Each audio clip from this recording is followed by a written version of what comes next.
the college cancellations. And in concurrence with that, Todd McShay released his way too early mock draft this morning. And Todd has Trevor Lawrence going number 1 overall to Jacksonville, who ranked last in QBR, yards per attempt, and sacks taken over the last 10 seasons. He has Justin Fields penciled in at number 4 to Carolina. Fields would join Cam Newton and Kerry Collins as the only top 10 quarterbacks in Panthers history, if that were to go that way. And another quarterback, North Dakota State's Trey Lance. He projects him going 14th to the Bears. Lance would be the 6th FCS quarterback taken in the first round since 1979. Now, it's right in the name. It's far too early. But he's giving you a sense of who the players to watch are, or at least would be.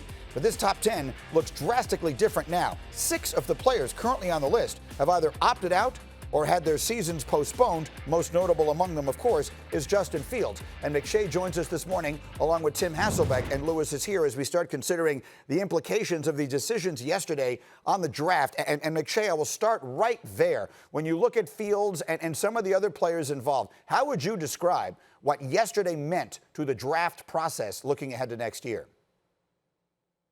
Greeny, it's a nightmare. It really is. It's a scouting nightmare because now you're looking at all these players and you're going to be probably looking at 15 months before you have a competitive game that you can go back and evaluate. And what's going to happen between now and then? Are they going to try to get into spring practice? And just to give you a sense, 4 Ohio State players alone are in my first round. And 5 of the top 10 picks in this mock draft are from the Pac-12 and from the Big Ten. Penei Sewell, the offensive tackle from Oregon, is the first one from the Pac-12. Obviously, he goes number 3 to the Bengals. And after that, the big name, Justin Fields, is going to 4 to Carolina. And Fields, he's just a one-year starter, Greeny. And he was so great a year ago. 41 touchdown passes, just 3 interceptions, 67% completion, and really got better as the season progressed. But if, as an evaluator, you want to see, especially these quarterbacks, get more development, more game experience. And now you're going to get another quarterback likely who's coming in with just 1 year of starting experience. And that scares every GM in the NFL. And it's obviously through no fault of his own. There's nothing he could possibly do about it. And so, Tim Hasselbeck, I come to you on just how you think this will affect the development specifically of the quarterbacks. Trevor Lawrence was set to play a 3rd year of college football at least. Now, maybe he won't.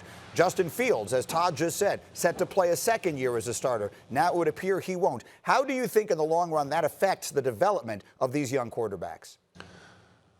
Well, I think in the long run, it all ends up evening out. But the reality is the best way to get better is to play. And I would just say this. I think that, you know, we can probably all sit here, and I know Todd has it in his mock, that Trevor Lawrence would go number 1 overall. You could have made the case that he would have been number 1 overall if he was able to come out this past year. And there was talk about that even being the case if he was able to come out after his freshman year.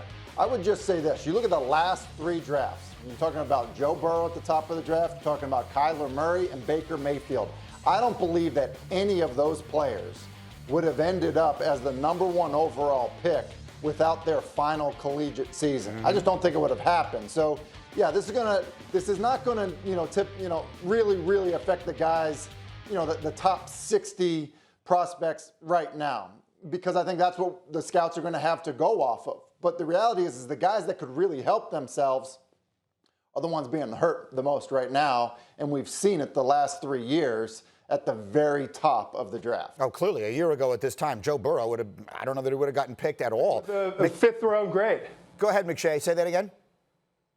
I was going to say I had a 5th round grade on Joe Burrow. I had a 3rd round grade on Baker Mayfield coming into their final season, and we hadn't seen Kyler Murray play a full game. He came and started one series of a game because of the Baker Mayfield suspension, so we knew very little about these quarterbacks. And Burrow's the best example because, again, 5th, 6th round grade, and now he's a number 1 overall pick. You're talking about $30 million in guaranteed cash that he made in that one season at LSU. And now all these other quarterbacks and all these other players that can't play this year are losing out on some kind of opportunity to advance their stock. That's right. If it had happened in their years, Joe Burrow would have been a 5th round pick and Kyler Murray would have been an Oakland A. That's how crazy this stuff all is. And so, Lewis, I come to you on that thought. Would it impact you from the standpoint of drafting them? How would it? What impact would this have on your decision if you're looking in particular to take a franchise quarterback or any of these players at the top, and the fact that they're going to miss this time? How do you think it would impact your decision making? Well, it impacts both the evaluation and valuation part of it, meaning the evaluation has to take place off of 2019 film, and then anything that you can glean from what he is doing between now and the time the draft comes around off the field. So that's the evaluation part of it. I mean, that just is what it is. The rest of the league is going to have to deal with the same kind of circumstances. The valuation part of it is what becomes tricky. That's just the price you're paying in order to acquire their services in the draft. Where do you wind up taking them relative to how everyone else sees them? That's where it can really get dicey, okay? Obviously, because you just don't know how people are feeling about these guys, having not seen them play a football game in well over a year. But I really think the onus really falls on the teams, though, as far as now saying, hey, look, there's only so many things we can control and only so many things we can influence. We can't make them play more games. We can't make them give us more data points.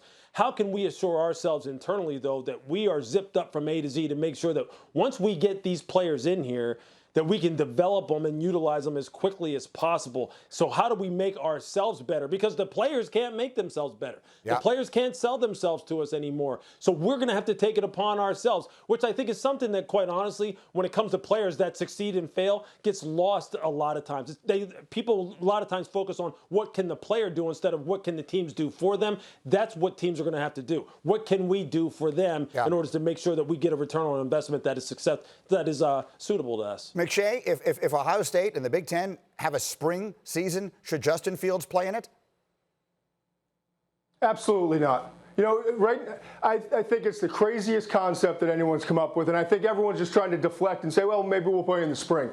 Write down the 10 biggest names in college football. Start with Trevor Lawrence, Justin Fields, go down to the wide receivers at Alabama, Devontae Smith, Jalen Waddle, Travis Etienne, the running back from Clemson. Whatever your list is, take the top 10 players, write it down, and then put a big X through it, because not a single one of those players will play. And I would guess, Greeny, that you would see over 100 draft-eligible prospects decide not to play in the spring.